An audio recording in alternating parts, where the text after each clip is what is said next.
One of my favorite guys, Shady McCoy, is now on Speak after our show today. Always delivers the truth with a smile, which helps. It's good to see you, my man. I hope your summer's going well. What are you doing this summer? I'm just hanging out, just relaxing with the family. Okay, now, your family out west now, right? Yeah, well, yeah, back and forth. Okay. I go back and forth myself. So you were at Cowboy practice. Now, yes. You have always been willing to be critical of Dak. And so do you go to Cowboy practice? Are they looking at you a little sideways? For the most part, some people were. Some of the fans were. But it was a lot of love out there. I have a great relationship with a lot of guys over there with the Cowboys. And they know me. Nothing is personal. It's nothing personal against Dak Prescott or anybody else. And I'm not hiding. You know, everything I say, I mean, and it's from what I watch and what I research and I study. So just going to the camp was cool. I've always had a great relationship with Jerry Jones, you know. McCarthy's a pick guy, right? Always good with him, yeah. So dudes like Stephon Diggs, one of my good friends. And then Michael Parsons is from Harrisburg, and I'm from Harrisburg. So it's a lot of love there. Okay. So yesterday, I do believe that fewer starters play in the preseason. So what's happening, coaches are having more intense practices because they don't want to play their starters in the game. Smart, yeah. Right. So Dak's throwing some picks yesterday. Now, one of these is just Trayvon Diggs. 3. It's now Shady. Just to be honest, 3. It's a lot. Yeah. One of them's bad. So Baker's throwing picks in practice. He led the NFL since he arrived in picks. Mm-hmm. Dak led the NFL in picks. Right. I know it's easy to say it's practice. Well, Burrow's not throwing a lot of them when he was healthy. You were there. It's something, isn't it? I think it's something. Now, I think it also is a new offense now that McCarthy's taking over as a coordinator. But it is something. I think a veteran quarterback of his magnitude of America's team, the Cowboys, and I think a lot of people feel like Dak's a elite quarterback, a franchise guy. So I think it is something. I mean, the good thing is that it's at camp and you try to work the kinks out, new offense, get the picks out now. But, I mean, I won't be super worried about it, but I think coming off a year he's had where he's been throwing picks, it may be something. They change coordinators. So Justin Herbert's on last hour. He's got Kellen Moore. I like Kellen. I love him. Why do you love? I just think it's a bigger deal than everybody lets on. That Kellen leaves and it's like, hey, Michael, call it. I'm like, time out.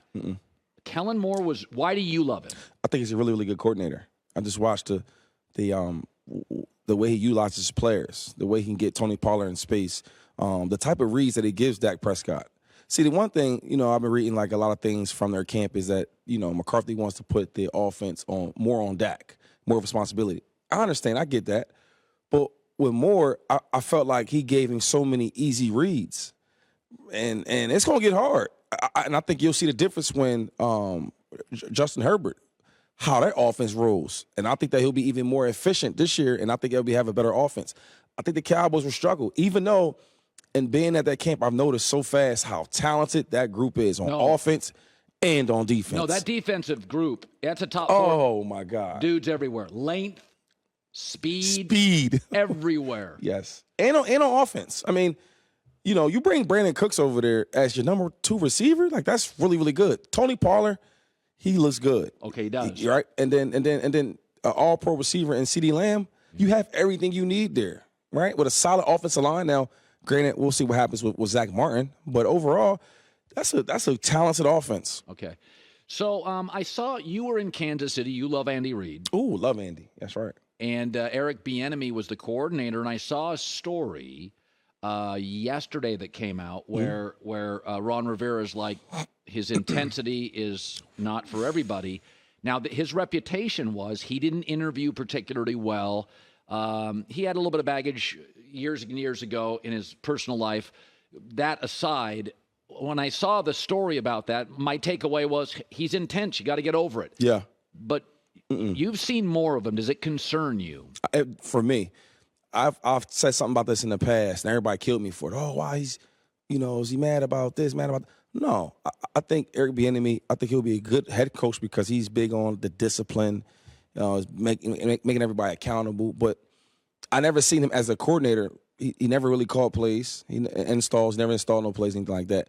But the thing that alarmed me the most was the relationships with the players.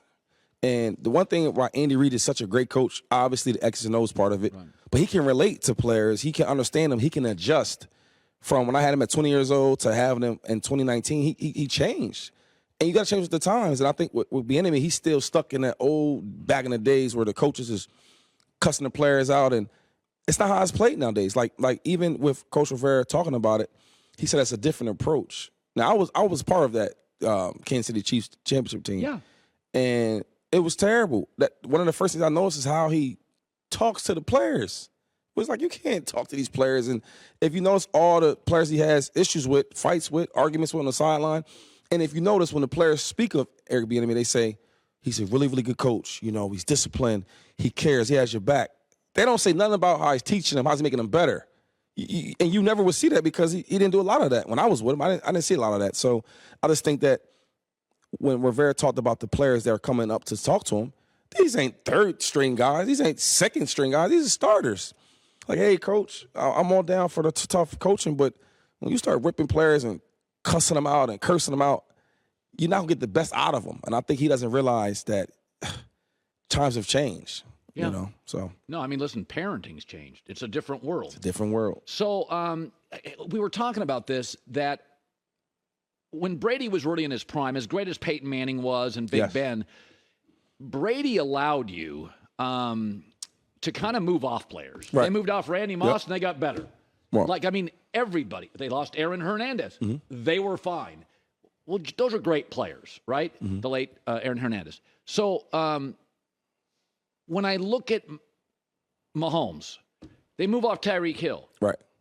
They're better. They rebuilt their O-line, defense. They've rebuilt their receiving corps.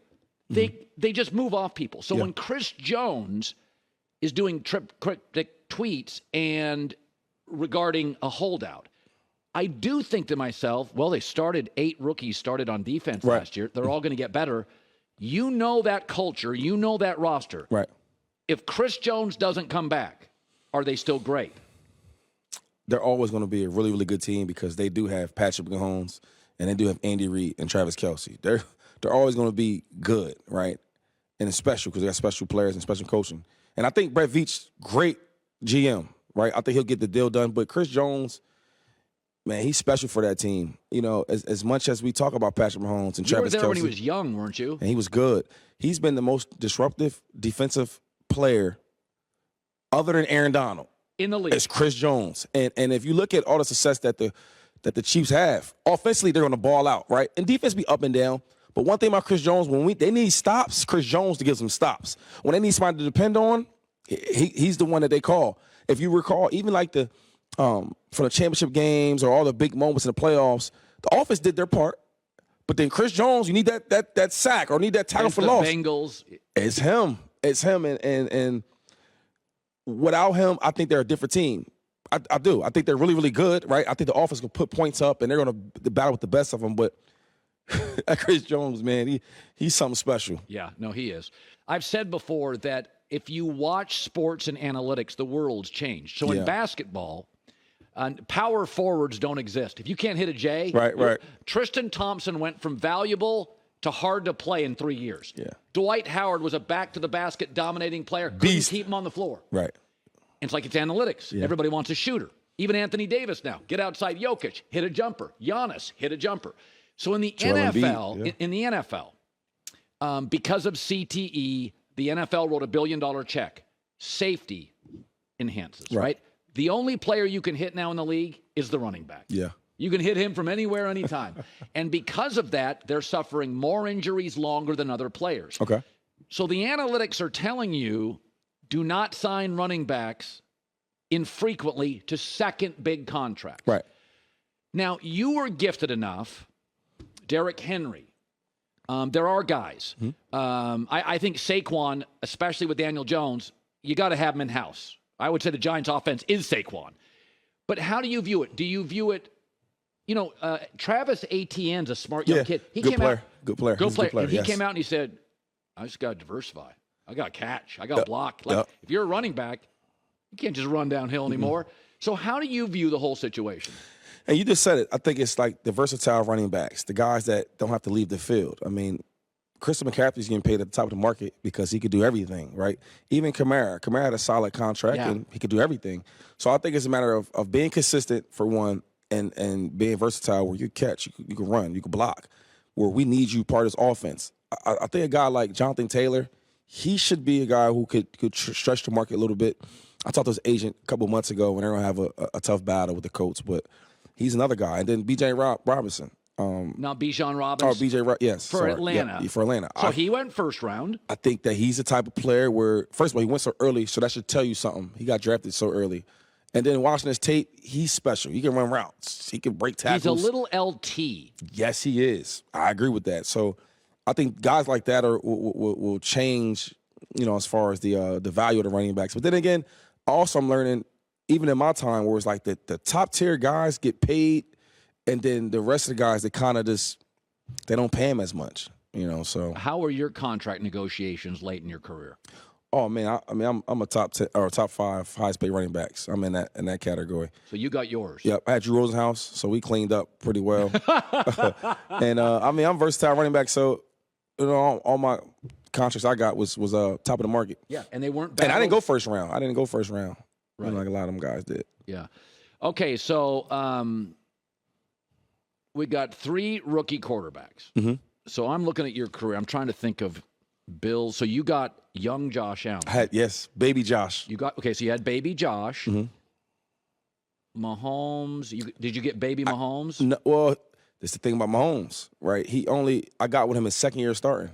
That's how good he is. Okay. Oof. So you got young quarterbacks. So let's talk like baby Josh Allen. Mm-hmm. So it was pretty rough. It was rough. Yes. Okay. So Anthony Richardson is the comp for him. Gotcha. Big, strong moves. Mm-hmm. Not a lot of great college starts. Yeah. So let's go back to you with a lot of people, and I was one of them saying, is Josh Allen going to be a bust? He can't throw. When did the team know with baby Josh, dude's it? Well, first of all, Josh Allen is a competitor. Like, he competes like he's a running back or a wide receiver. He has that type of attitude to him. Big dude, he's real tough, super talented. I'm talking about fast. People see him now running like, oh, he's fast. But when we seen him at camp, we was like, dang, he can run. And he's 6'4", he's a big boy. He has a rocket launcher type of arm. I mean, can throw that ball. Could Anthony Richardson be him? Could Anthony be him? Big, strong arm? I think so. He's super athletic. But on one thing I always say about Josh, you got to have the right coaching. Having Brian Daboll, right? I seen the change. Like, oh, wow. He's coaching him every day, tough on him, getting the best out of him, challenging him. And Josh will answer it. So you got to have the right coaching, and you got to have people that believe. I think them guys that's not experienced in college, because I was definitely concerned with Richardson. 1 year starter. 1 year starter. And then the year before that, you was like splitting time. I'm thinking like, you going to go in the top 10? So there must be talent there, right? And it has to be a good coach to bring it out of you. Well, he got Jalen Hurts as coach. He did, yep. That's very interesting. So I want to ask you about Jalen Hurts, because one of the things about Jalen Hurts is not that he can't throw and run, but his intangibles are so strong. His IQ, his coachability, his heart. Like, they're just guys that I would run through a wall for. Yep. Jalen Hurts is one of the dudes I'm like, okay, you're talking a guy that's had to overcome everything. Bama moved often, went to the second round. All he does is answer it. So there's some innate leadership qualities. Maybe it's a mom and dad thing. He just brought him to the table. Yeah. So he goes, he gets Shane Steichen, he's great. Now he loses his coordinator. Mm-hmm. You tell me, you've been with quarterbacks. Right. For a young quarterback, we saw Josh Allen this year, lost his, and the interceptions went up. That's true. Yeah. What do you think Jalen will look like this year? Every year, Jalen Hurts has got better and better and better. I have my own, I guess I was skeptical of how he would do. And I watched this guy get better and better and better each year. And I always think about, you could tell that he's a coach's son. Just the way his approach to the game. He's a big student. He's a leader. He's a natural leader. And those things come from, he develops that, right, with the habits that he shows. And everything I've heard from, even when he wasn't playing at an MVP caliber level, before that, everybody talked about how he's so dialed in and he's a winner, he's a leader. So I see him getting better. I see him not getting complacent with the success he had. And all the reports I've heard back home in training camp with the Eagles is that he looks even better.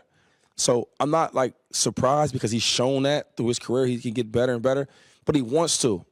I mean, this kid, he wants to be great. He's mature. He's mature. Another thing is like players that have been the underdogs their whole life, right? They use that for motivation. And some guys either pout or they make something about it. And he does something about it every time he takes the field. So, I mean, sky's the limit for the Philadelphia Eagles because their quarterback is dialed in. Yeah.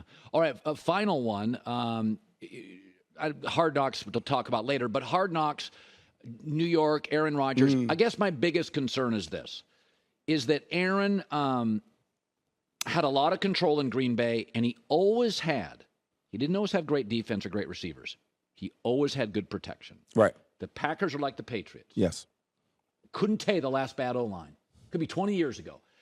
Jets O-line, major concerns. Yeah. Dwayne Brown goes down, 39 years old. They don't have a left tackle. Right. So that's what I'm looking for. I'm going to look at that O-line, and if Aaron's got time, Elijah Vera Tucker, inside guy, good, then he's fine. Yeah. Everything else I'm good with. Is there something that you would see? Because you've been in big cities, you've been in big brands. Yeah. You're an East Coast guy. Is there something you would see, and it would lead you to believe this is about ready to go sideways? This doesn't look good. What are you looking for? I'm looking for the first time things are going negative or not going the right direction. Everything we've talked about so far, man, is how well that the team is gelling together. Aaron Rodgers, he's at mini camps, he's at camp. You know, he's doing all the things he didn't do in Green Bay. He's working out with the younger wide receivers. He's going to different events to build that bond, build that chemistry. But what happens when things go left? How do they respond? And that's going to show me what type of team they really have, because they have a lot of talent. And I think they're coached pretty well. Coach Saleh, I like him a lot. He knows defense. He knows his defense. I think now he has a quarterback to go out there and lead his team. So we'll see. I just want to see how things go when things go negative. You know, it's funny. You know Dave Wanstead. Yeah. One of my favorite coach, Dave Wanstead. So Dave is the best storyteller. Yes, he is. He knows everybody in the world. Yep. And he's just a wonderful guy. So he recruited you. Yes, he did. Yes, he did. And Aaron Donald. Yes. And Darrelle Revis. All the big guys, yeah. And then he has such a great personality, he's a great guy. You want to run through a wall for Coach Wanstead. So he has a great line. He goes, you can lose games, but not a locker room. Okay. He goes, so you can go on a 2-game losing streak, you're losing games. He goes, if you lose that third, maybe if you're Andy Reid, it's different. But he goes, if you're a new coach or a young coach and you lose a third in a row, guys start peeling off. That's true. And I look at Robert Saleh and Aaron. Well, Aaron's not going to take the hit. Right. And we know the defense is good. I don't know how many 3-game losing streaks you had, but go to the longest losing streak, Shady, of your career. Yeah, we went 4-12 one year with Andy Reid. That's the year he left. But one thing about the locker room, I'll say this.